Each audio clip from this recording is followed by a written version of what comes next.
Success जानकारी YouTube channel में आपका स्वागत है। आज मैं आपके लिए यूपीपीएससी का जो आपका एग्जाम होने वाला है उसमें जो आपका हिंदी का सिलेबस है दोस्तों उससे संबंधित प्रैक्टिस सेट नंबर 6 लेकर आया हूँ। तो आइए देख लेते हैं सभी प्रश्नों को। जितने प्रश्न काफ़ी महत्वपूर्ण है। ये जो प्रश्न है दोस्तों आपके सिलेबस पर आधारित है, कोई प्रश्न ऐसा नहीं जो सिलेबस के बाहर हो। तो आइए शुरू करते हैं प्रश्नों को। पहला प्रश्न आपका है, युद्ध में स्थिर रहने वाला विग्रह का समासिक पद क्या होगा। तो यहाँ पर दोस्तों शब्द का विग्रह दिया गया, युद्ध में स्थिर के लिए एक शब्द क्या होगा। तो यहाँ पर ऑप्शन आपका युद्ध स्थिर या युधिष्ठिर या फिर युद्ध स्थिर या फिर युधिष्ठिर। इसमें से जो सही आपका है वो आपको पता होना चाहिए। काफ़ी रिपीटेड प्रश्न है। ऑप्शन नंबर बी इसका राइट है, युधिष्ठिर आपका राइट आंसर होगा। अगला प्रश्न है, अधम का विलोम क्या होगा। यहाँ पर विलोम से एक प्रश्न जरूर आएगा, ये तो आपको पता ही होगा। तो आइए देख लेते हैं। पहला है ऑप्शन उत्तम, दूसरा है अभिजात, तीसरा है श्रेष्ठ, चौथा है उच्च। तो अधम का विलोम आपको पता होना चाहिए। अधम का होता है नीच या नीचे, आप जो भी अर्थ निकाल लीजिए, और इसका जो विलोम होगा वो आपका होगा उत्तम। ऑप्शन नंबर ए इसका राइट है। अगले प्रश्न की बात करें, पृथ्वी और अन्य ग्रहों के बीच का स्थान क्या है, क्या कहलाता है। ऑप्शन दिए गए आकाश या फिर बी अंतरिक्ष या फिर सी धूलोक या फिर डी अवकाश। तो पृथ्वी और अन्य ग्रहों के बीच का जो जगह होता है या जो स्थान होता है उसे हम अंतरिक्ष कहते हैं। ऑप्शन नंबर बी इसका राइट है। अगले प्रश्न की बात करें, यहाँ पर देखिए बहुत महत्वपूर्ण प्रश्न है। निदान का अर्थ है, निदान का अर्थ होता क्या है। ऑप्शन देखिए, परिणाम जानना या बताना, बी है निर्णय करना, सी है चिकित्सा ये निश्चय करना कि रोगी को क्या रोग है, या फिर डी अंतिम रूप से विश्लेषण। तो निदान का अर्थ आप पहले समझ लीजिए। निदान का अर्थ होता है कमी का पता लगाना। अब चाहे जिस क्षेत्र में हो, यहाँ पर चिकित्सक क्षेत्र में दिया, चिकित्सक क्षेत्र में रोगी के रोग का पता लगाएं, उसके बाद उपचार किया जाता है। तो जो पता लगाते हैं उसे हम निदान के नाम से जानते हैं। मतलब ऑप्शन नंबर सी इसका राइट है। अगले प्रश्न की बात करें, निम्नलिखित शब्द युग में सही अर्थ बताइए। नीड़ दिया है और नीर दिया है, इसका सही युग्म पूछा है। ऑप्शन ए है घर जल होगा या फिर पक्षी बादल होगा, घोंसला जल होगा या फिर निर्जन कमल होगा। तो नीर का अर्थ होता है घोंसला और नीर का अर्थ होता है जल। ऑप्शन नंबर सी इसका राइट है। अगला प्रश्न है आपका, मेरे घर में प्रायः इंजन की, यहाँ पर जगह स्पेस दिए गए, ध्वनि सुनाई देती है, स्थान में क्या होगा। तो ऑप्शन है घर घर ध्वनि सुनाई देती है, या फिर झकझक, या फिर वर्ण ध्वनि, या फिर झनझन ध्वनि। तो इंजन की जो ध्वनि होती है वो कैसी होती है, झकझक होती है। अगर आप ध्यान से सुने होंगे कभी तो आपको उत्तर पता होना चाहिए। तो इंजन की जो ध्वनि होती है वह झकझक होती है, घर घर नहीं होती। तो ऑप्शन नंबर बी इसका राइट है। अगला प्रश्न, आंखों का काटा होना मुहावरे का सही अर्थ है। ऑप्शन है आंख में गड़ना, बी है किसी को कष्ट देना, सी शत्रु होना, या डी सदैव खटकना। यहाँ पर आंखों का काटा होना, इसका अर्थ क्या हो जाएगा, शत्रु होना। ये आपका right answer, option number C. सदैव खटकना और आंख में गड़ना नहीं होगा। जो राइट आंसर है शत्रु होना आपका राइट आंसर होगा।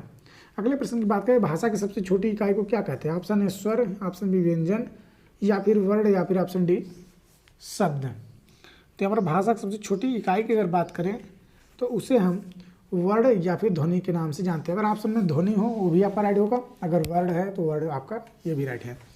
ऑप्शन नंबर 30 का राइट है। देखते हैं अगला प्रश्न। यहाँ पर अगला प्रश्न आपका, हंसपद किस विराम चिन्ह का एक और नाम है। ऑप्शन है अल्प विराम, या फिर त्रुटि विराम, या फिर लोप विराम, या फिर पूर्ण विराम। तो हंसपद जो है आपका ना, ये त्रुटि विराम के नाम से भी जाना जाता है। इस तरह जो आपका होता है ये, तो कोई बीच में कोई शब्द छूट जाता है तो इस तरह का हम चिन्ह का प्रयोग करके उस शब्द को ऊपर की तरफ लिख लेते हैं। ऑप्शन नंबर 20 का राइट है। अगले प्रश्न की बात करें, आल्पीन शब्द है किस भाषा का। पुर्तगाली है, फारसी है, अंग्रेजी है, या फिर तुर्की है। तो आल्पिन की अगर बात करें तो आल्पिन आपका जो है वह पुर्तगाली भाषा का। ऑप्शन नंबर ए इसका राइट है। अगले प्रश्न की बात करें तो यहाँ पर है, हिंदी भाषा में सर्वाधिक विदेशी भाषा के शब्द किस भाषा से आए हैं। हिंदी भाषा में जो सर्वाधिक विदेशी भाषा के शब्द हैं वह किस भाषा से अधिकतम मतलब प्रयोग किए जाते हैं। ऑप्शन है तुर्की, या फारसी, या फिर अरबी, या फिर अंग्रेजी। तो बात करें दोस्तों इस प्रश्न के उत्तर की, तो हिंदी भाषा में जो आप विदेशी भाषा मतलब का प्रयोग करते ज़्यादातर वो आपके फारसी हैं। फारसी भाषा ज़्यादातर हिंदी की भाषा में प्रयोग किए जा रहे हैं। ऑप्शन नंबर 20 का राइट है। अगले प्रश्न की बात करें, इत्यादि में कौन सा संधि पूछा है। ऑप्शन ए जड़ संधि दिया है, बी दिया है दीर्घ संधि, सी विसर्ग संधि या फिर डी गुण संधि। तो इत्यादि का जब आप संक्षेप करेंगे तो आपका हो इति धन आदि, मतलब जड़ संधि। ऑप्शन नंबर ए इसका राइट है। अगले प्रश्न की बात करें, जब दो शब्द समास बनकर तीसरे शब्द का विशेषण बन जाए तो उसे क्या कहते हैं। ऑप्शन दी गया कर्मधार है, बी द्वंद्व, सी द्विगु या फिर डी बहुब्रीहि समास होगा। तो अगर आपको पता होगा समास अच्छे से अगर आप पढ़े होंगे तो आपको ये उत्तर आ जाएगा। जब दो शब्द मिलकर समास बनकर विशेषण बन जाए, मतलब तीसरे का अर्थ दें, वहाँ पर आपका बहुब्रीहि होगा। यही कहना चाह रहा है ये जो प्रश्न है, यही है। ऑप्शन नंबर डी इसका राइट है। अगला प्रश्न, वीर पुरुष में कौन सा समास है। ऑप्शन है बहुब्रीहि, बी तत्पुरुष, सी कर्मधार या फिर डी द्विगु। तो यहाँ पर आपको लग रहा होगा वीर पुरुष में कर्मधार है, लेकिन नहीं।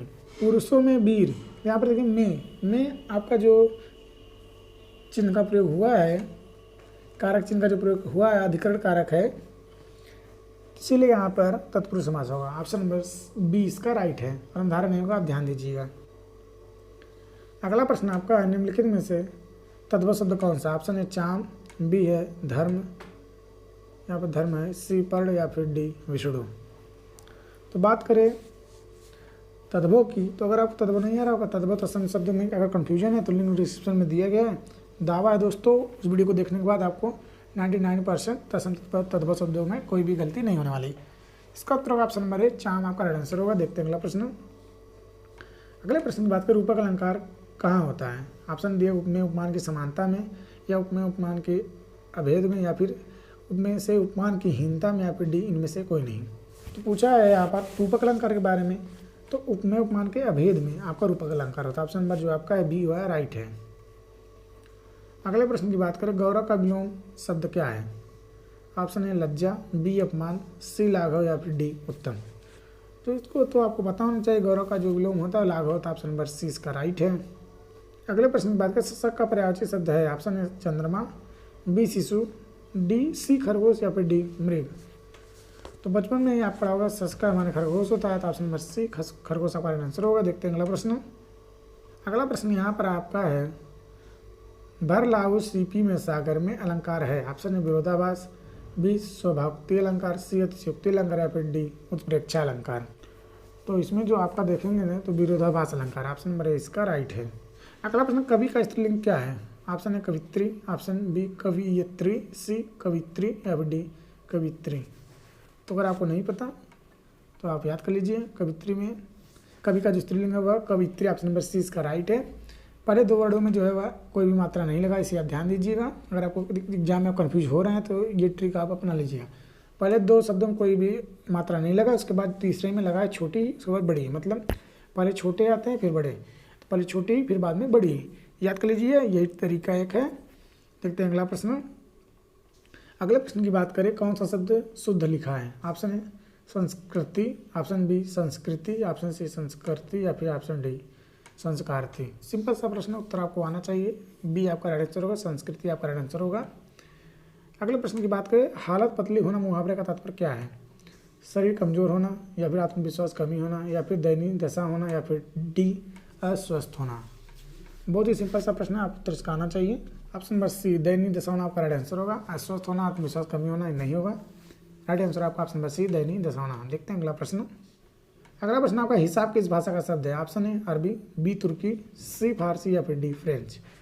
तो बात करें हिसाब शब्द, ये आपका अरबी भाषा का, ऑप्शन नंबर ए इसका राइट है। अगला प्रश्न आपका, मथुरा में किस बोली का प्रभुत्व है, मतलब मथुरा में कौन सी बोली अधिकतम बोली जाती है या कौन सी बोली बोली जाती है, ये पूछ रहा है। ऑप्शन है भोजपुरी, बी ब्रज या फिर सी बुंदेली या फिर डी अवधी। तो आपको पता होना चाहिए मथुरा में जो ब्रज भाषा ज़्यादा बोली जाती है, आपको पता होना चाहिए। बी इसका राइट आंसर है। अगले प्रश्न बात करें, हिंदी की कितनी उपभाषाएं हैं। बहुत ही इंपॉर्टेंट प्रश्न है। अगर हिंदी का सिलेबस आपको एग्जाम में है तो हिंदी से मतलब कुछ प्रश्नों को तो आपको जरूर देख के जाना है। ऑप्शन है 2, बी 4, सी 5 या फिर डी 7। तो यहाँ पर बात करें इसके उत्तर की तो ऑप्शन नंबर सी 5 आपका राइट आंसर होगा। तो ये रहा यूपीपीएससी का जो आपका एग्जाम होने वाला है, उसमें जो हिंदी का सिलेबस है दोस्तों, उस समय बहुत ही महत्वपूर्ण प्रैक्टिस है। चैनल से जुड़े रहे अगले अपडेट तक। अगला अपडेट आपको जल्दी मिलेगा। जय हिंद।